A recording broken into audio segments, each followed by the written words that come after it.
ആളുകൾ പണം ഉണ്ടാക്കാനും അതുപോലെ തട്ടിപ്പ് നടത്താനുമൊക്കെ എത്രയോ പുതിയ പുതിയ മാർഗങ്ങളാണ് കണ്ടുപിടിച്ചുകൊണ്ടിരിക്കുന്നത്. റിസർച്ച് ചെയ്യും. നമുക്കൊന്നും ഇതിന് സമയവുമില്ല, ഇങ്ങനെ നമുക്ക് ചെയ്യാനുള്ളൊരു മെൻറ്റാലിറ്റി ഇല്ല. അതുകൊണ്ട് ആരും സാധാരണ കൊള്ളാവുന്നവരാരും ചെയ്യാറില്ല.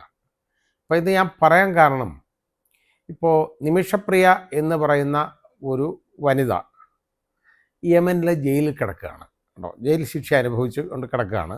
അവരെ അവിടെ വധശിക്ഷയ്ക്ക് വിധിക്കപ്പെട്ട് കിടക്കുകയാണ്. അവർ അതിൽ നിന്ന് രക്ഷപ്പെട്ട് വരുമോ ഇല്ലയോ എന്നുള്ളത് നമുക്ക് കാത്തിരുന്ന് കാണാനേ പറ്റുള്ളൂ.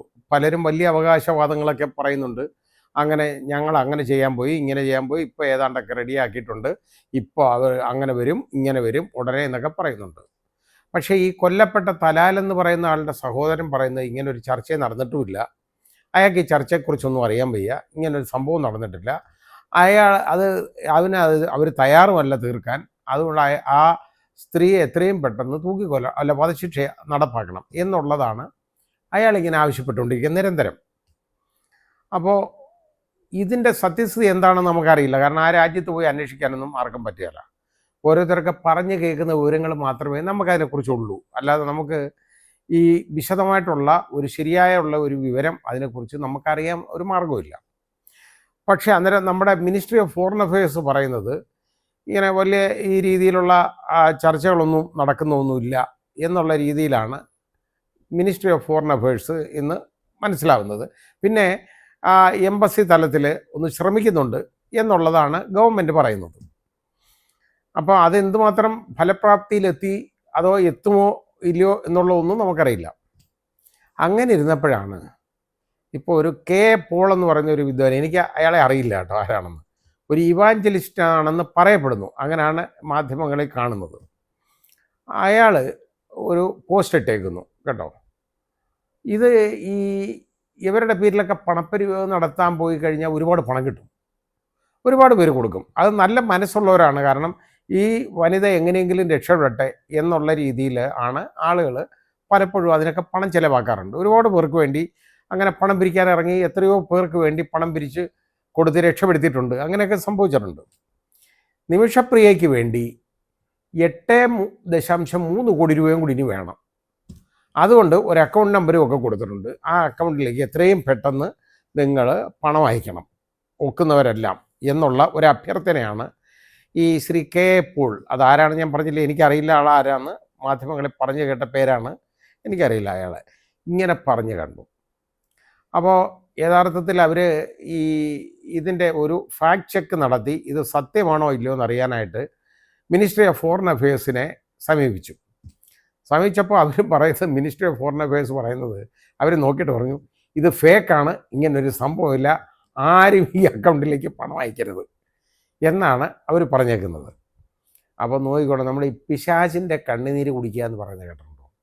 അങ്ങനെ ചൊല്ലുണ്ട്, നാടൻ ചൊല്ലാണ്. എന്ന് പറഞ്ഞു കഴിഞ്ഞാൽ ഈ ഏത് വിധത്തിലുള്ള ഇതിലും പണം ഉണ്ടാക്കിയെടുക്കുക, അല്ലെങ്കിൽ അല്ലെങ്കിൽ ആർക്കെങ്കിലും നഷ്ടം വരുത്തുക എന്നുള്ളതേ ഉള്ളൂ. ഇത് ഈ കെ പോളിന് പണം കിട്ടുമല്ലോ എന്ന് എനിക്കറിയില്ല.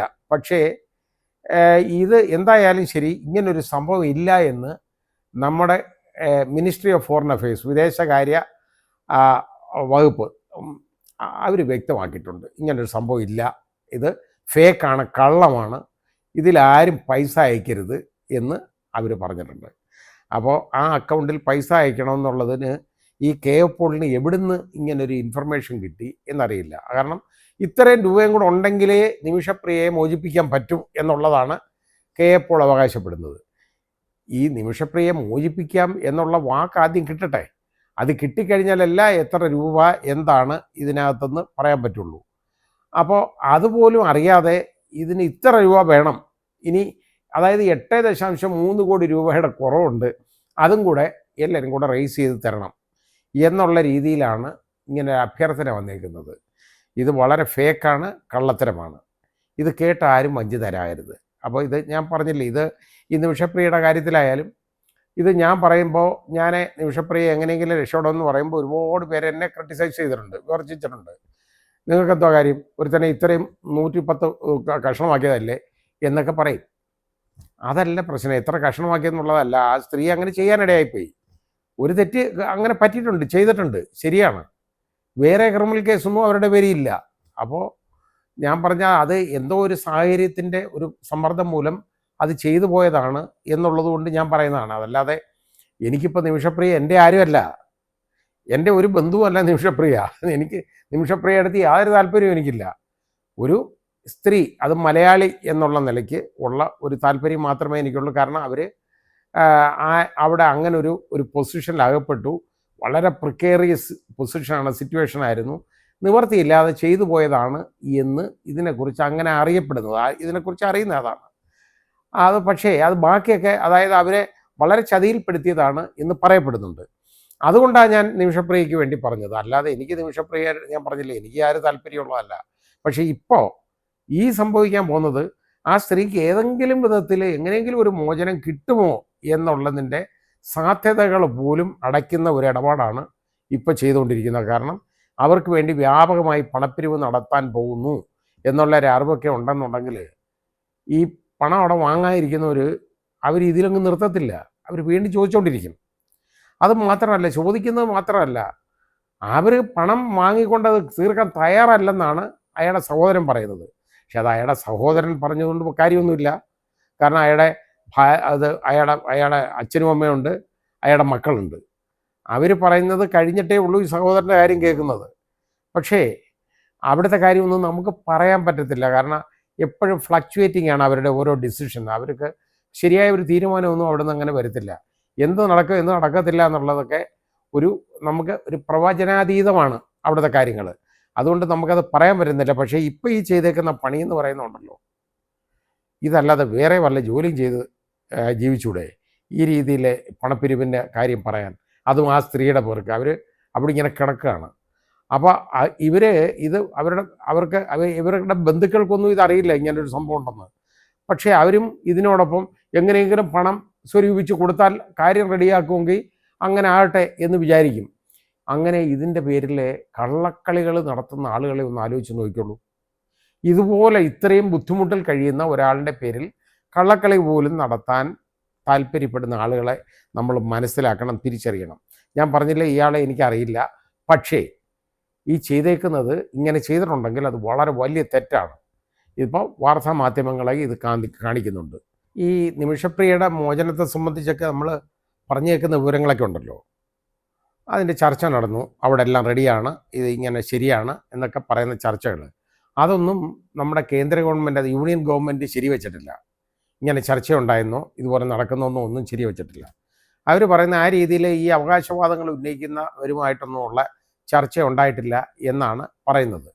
അതിൻ്റെ സത്യസ്ഥിതി നമുക്ക് ഒരിക്കലും അറിയില്ല. കാരണം ഞാൻ പറഞ്ഞില്ലേ, അവിടെ പോയി നേരിട്ട് നോക്കി അന്വേഷിച്ചാലല്ലാതെ അവിടുത്തെ കാര്യം ഒരിക്കലും അറിയാൻ പറ്റത്തില്ല. അപ്പോൾ അതുപോലും നമുക്കൊരു അൺസർട്ടനിറ്റിയാണ് ഇപ്പോഴും.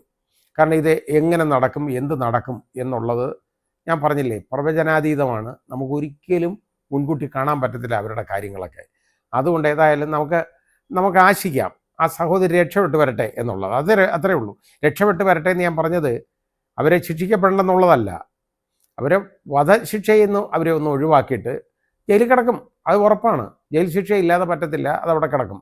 പിന്നെ വേണമെന്നുണ്ടെങ്കിൽ ജയിൽ ശിക്ഷ പോലും വേണ്ട എന്ന് വെച്ച് അവരെ വിടാവുന്നതേ ഉള്ളൂ. അത് അവിടുത്തെ ഭരണകൂടവും അതുപോലെ തന്നെ ഈ കൊല്ലപ്പെട്ട ആളിൻ്റെ ബന്ധുക്കളും തീരുമാനിക്കണം.